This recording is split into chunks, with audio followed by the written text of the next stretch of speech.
Hello and welcome to Focus. Today we're turning our attentions to the so-called brain drain in Africa. According to the International Organization for Migration, every single year 20,000 professionals leave the continent for jobs in the Western world. It's a trend that the United Nations believes is one of the single greatest obstacles to Africa's development. It also means that African institutions are increasingly dependent on foreign expertise, and companies are buying in expat professionals to bridge the professional gaps at the cost of $4 billion every year. In a moment, I'll be asking how we can address Africa's brain drain. But first, our correspondents in Burkina Faso have sent us this report from a school that's defying the trends. He's Mauritanian, he's Chadian, he's from Cameroon, he's from Senegal, and we're from Benin. Yannick and his fellow students are the future nation builders. They're studying at the elite International Institute for Water and Environmental Engineering, known as the 2IE. It's the only place in sub-Saharan Africa that offers postgraduate engineering courses. There is no shortage of work for the graduates after obtaining their degrees. Every day we receive inquiries from research institutes and companies looking to recruit our graduates. But we can't satisfy the demand because most students have already found a job. 1 in 16 students in Africa leaves the continent to pursue further studies abroad. This school was set up in 2005 with financial aid from the World Bank, the French Development Agency, African Development Bank and others. The aim?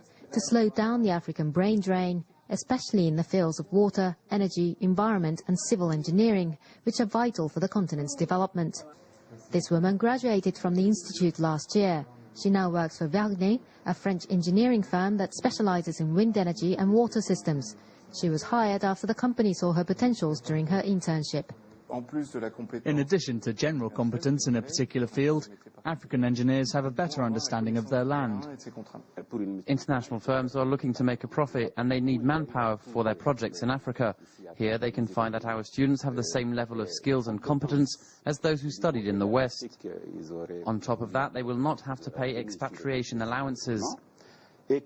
So international firms are really keen to find future employees among our students.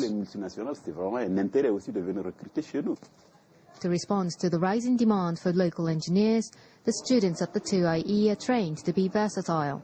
They study a broad range of subjects, including water, energy, environmental and civil engineering, before choosing a specialist field in their 5th year. It's not possible to always have specialists around to work for these firms. But it would be good to have engineers who have a general idea about different kinds of engineering, even if they're not specialists in the particular field they're looking for. In less than 4 years, the graduate school has built up quite a reputation. Now it has students coming from Europe and the US to study there. One big attraction, the tuition fees are 3 times lower than most engineering schools in the West. Well, Henri Bernard Solignac-Lecomte, Africa specialist from the Organization for Economic Cooperation and Development, joins me now in this studio. Welcome to France 24. We've just seen in that report that educating and keeping people in Africa is possible. So why is it still losing talent? There are several aspects to the problem, and yes, it's a great wonder that Africa is confronted to a double problem. On the one hand, there's a lot of unemployment, a lot of bad jobs, scarcity of opportunities for the youth. On the other hand, some sectors, industrial sectors or health sector, for instance, struggle to find the right degrees, the right people that they need. But there's an issue here with the opportunities that the economies of the continent are able to offer. So what sections of industry are most affected by this problem? A very well-known example is the one of the health sector, the public health sector.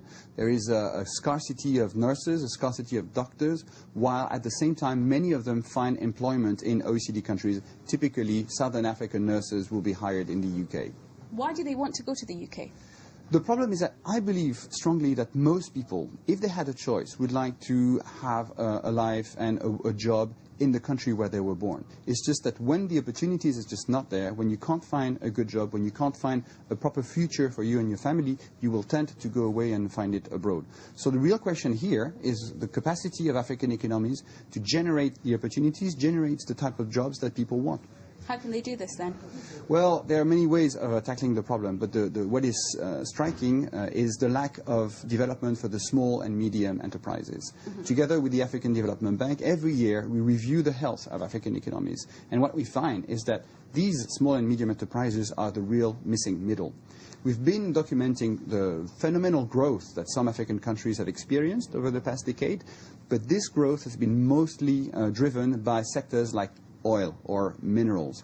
But an oil platform generates a lot of wealth. It shows really in the figures that there's some growth happening, but it does not generate many jobs. It does generate very, very few jobs. And so for the health service, I guess there's not the kind of the huge financial benefits. Is that the problem? That's part of the problem. The health sector is plagued by the lack of resources for the governments because they are struggling again to raise the kind of revenue that they need to provide health or education services that the continent needs. And so until you are able to really pay people well and offer them opportunities, then people will try and find jobs elsewhere. What can we learn from the Burkina Faso model that we just saw there? Well, I think it's a very interesting example. It shows that it's possible.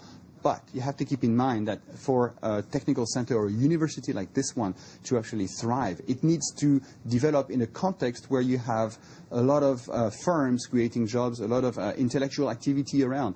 If they're just an isolated island in a desert, intellectual and economic desert, such projects will not go very, very far. So what you need is to really try and create the kind of economic network that countries need to create the jobs for those students who will graduate from universities and technical sectors like this one. What about the people who do go abroad, who obviously are from Africa but find jobs in other Western countries? Do they have no impact on their communities and lives at home at all? Do they not send money back? Is there no kind of knock-on effect from their work? There are some benefit aspects to what we call the brain drain. People will send money back home, that's true. They will also accumulate a capital, an experience, some skills that they can use then later if they're given the opportunity to go back in their countries. And we believe, for instance, that one way in the short run to address the problem is to facilitate those people going back and forth from between the country where they work and their country of origin. That would actually make it easier for the sending country to benefit from those exiles. And just finally, would solving the brain drain, what I'm trying to say is, would this save Africa? Well, if we did some calculation, if we can solve the brain drain and everybody came back to Africa, in the health sector, for instance, it would solve only, let's say, 10% of the problem. You'll still have 90% of the needs of the continent in terms of health workers that would be unsolved. So it wouldn't solve all the issue. We really need to be flexible. We need, in the short run, to allow what we call circular migration, not only between OECD and African countries, but also amongst African countries themselves. Okay. Monsieur Sonlignac-Lecomte, thank you very much indeed for joining us here on France 24. That's all we have time for this edition of Focus. Thanks for watching. Bye-bye.